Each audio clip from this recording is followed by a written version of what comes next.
action let's go 저 건물을 찾으러 Assalamualaikum warahmatullahi wabarakatuh. Perkenalkan kami dari kelompok 8. Saya atas nama Maisha Sanur Afrif. Saya atas nama Lulu Fanila. Saya atas nama Yasa Fitri. Saya atas nama Aska Suryati. Saya atas nama Kami akan melakukan penyuluhan tentang bahaya seks bebas. Nah, di sini sasaran kami yaitu remaja masa kini.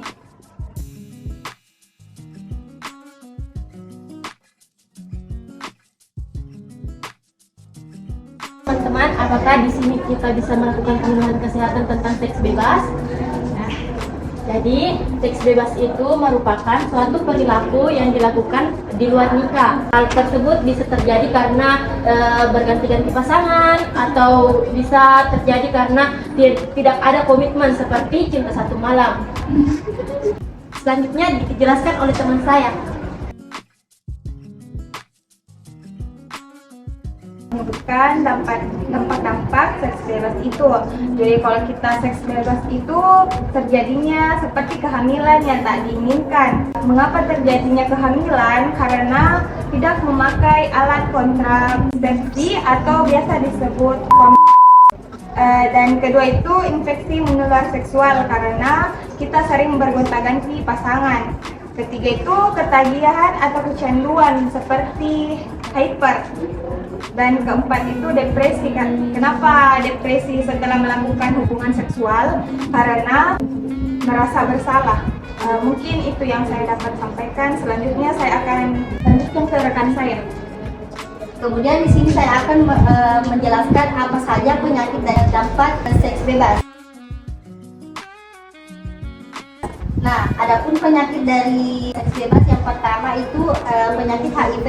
Nah, penyakit HIV ini dapat menyebabkan itu virus menyerang sistem kekebalan tubuh. Nah, pada penularan HIV ini terutama melalui pada kontak langsung cairan tubuh manusia yang terinfeksi. Seperti kalau misalnya ada yang terinfeksi bisa berdampak kepada kita juga karena menyebarnya cairan tubuh. Cairan seperti darah, air mani, cairan vagina dan ASI. Kemudian ada penyakit herpes simplex. Penyakit herpes simplex ini ada dua jenis. Yang pertama herpes simplex 1 dan herpes simplex 2. Nah, perbedaannya itu herpes simplex 1 itu biasanya menyebabkan lekuhan di sekitar mulut atau herpes labialis. Nah, herpes yang kedua itu lebih sering menyebabkan lekuhan di area genital atau herpes genital. Nah, yang ketiga ada penyakit kutil kelamin. Nah, penyakit kutil kelamin ini muncul dalam bentuk benjolan kecil pada area kelamin, anus atau mulut. Nah, adapun penyakit gonore. Penyakit gonore ini disebabkan oleh bakteri Neisseria gonorrhoeae. Nah, ini dapat mempengaruhi pada area genital, rektum dan tenggorokan. Kemudian ada penyakit hepatitis B. Nah, penyakit hepatitis B ini infeksi virus yang menyerang hati dan menyebabkan penyakit hati kronis.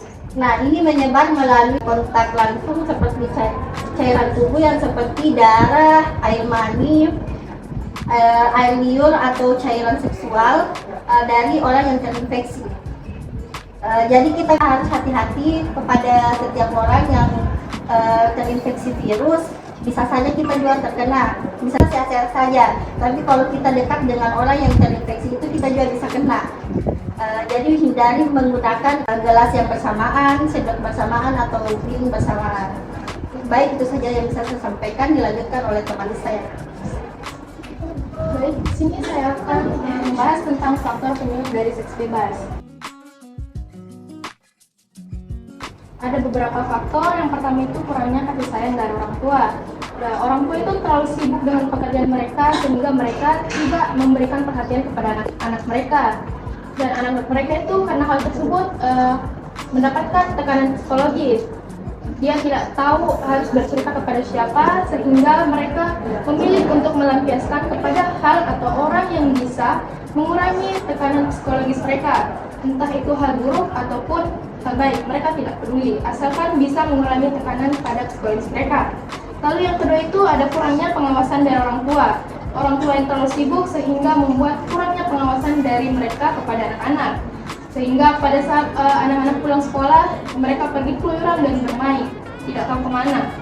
Dan juga pada masa kini, perkembangan teknologi sangat canggih. Kita bisa mengetahui banyak hal hanya dengan menggunakan smartphone. Internet sangat membantu apabila kita menggunakannya dengan sebaik mungkin. Tetapi bila kita mencari hal-hal yang tidak pantas, hal tersebut akan berdampak kepada seseorang. Sangat beresiko untuk meniru hal yang sangat beresiko untuk meniru apa yang mereka lihat. Lalu yang ketiga itu ada pergaulan dengan teman yang tidak sebaya atau lingkungan pertemanan yang tidak sehat. Usia remaja merupakan usia produktif, di mana mereka mulai mengenal rasa suka dan rasa tertarik kepada lawan jenis. Sehingga apabila kita terdapat di dalam pergaulan yang salah, hal tersebut bisa mendorong kita kepada hal-hal yang tidak pantas yang seharusnya kita lakukan. Contohnya apabila seseorang habis menonton video yang tidak pantas, pasti mereka akan merasakan dorongan hawa nafsu yang menggebu-gebu, sehingga mereka ingin melampiaskan hal tersebut kepada lawan jenis. Nah, hal tersebut bisa menyebabkan terjadinya hal pemerkosaan dan hubungan seksual di luar nikah. Lalu yang terakhir itu tidak adanya bimbingan kepribadian yang baik. Orang tua yang terlalu sibuk sehingga mereka tidak memberikan bimbingan yang baik kepada anak-anak. Sehingga anak-anak sering menyalahgunakan kepercayaan orang tua mereka karena mereka tidak memberikan bimbingan yang baik kepada mereka. Sehingga mereka itu akan lebih menyalahkan kepada orang tua mereka karena tidak memberikan bimbingan yang baik. Selanjutnya akan dilanjutkan saya. Baik, di sini saya akan memberitahu caranya bagaimana cara mencegah seks bebas. Nah, teman-teman, yang pertama itu Anda bisa selektif dalam memilih teman karena karakter seseorang itu terbentuk dari siapa dia berteman. Yang kedua yaitu punya pendirian kokoh. Kita harus punya pendirian kepada diri kita sendiri, bilang bahwa kita tidak boleh ikut-ikutan dalam hal yang negatif, yang tidak positif, maksudnya tidak bermanfaat untuk diri kita sendiri, malah merugikan diri kita sendiri. Yang ketiga yaitu kita harus mendekatkan diri kepada agama. Kita harus mempelajari bahwa apa sih kerugian yang kita dapatkan, apa sih yang didapatkan jika kita melakukan seks bebas sebelum menikah. Itu akan merugikan kita di dunia maupun di akhirat. Nah, yang keempat yaitu kita harus melakukan kegiatan yang positif seperti berolahraga, membaca, dan masih banyak hal-hal healing, tapi healingnya itu healing yang sehat. Kita mengunjungi beberapa tempat yang belum kita kunjungi bersama teman-teman kita. Dan yang terakhir itu kita harus selalu ingat kepada orang tua bahwa orang tua itu menyuruh kita untuk berkuliah untuk mendapatkan gelar, bukan malah berkeluyuran kemari sama pacar. Jika kita tidak bisa membahagiakan orang tua kita, setidaknya jangan membuat orang tua kita kecewa atau malu. Jadi itulah beberapa cara untuk mencegah pergaulan bebas. Apalagi di Makassar sekarang itu lagi marak-maraknya tentang pergaulan bebas atau hamil di luar nikah.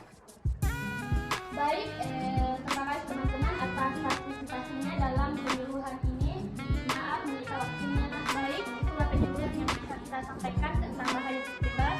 Saya harap teman-teman sekalian untuk pergaulan bebas jangan mencoba walaupun hanya sekali. Wassalamualaikum warahmatullahi wabarakatuh.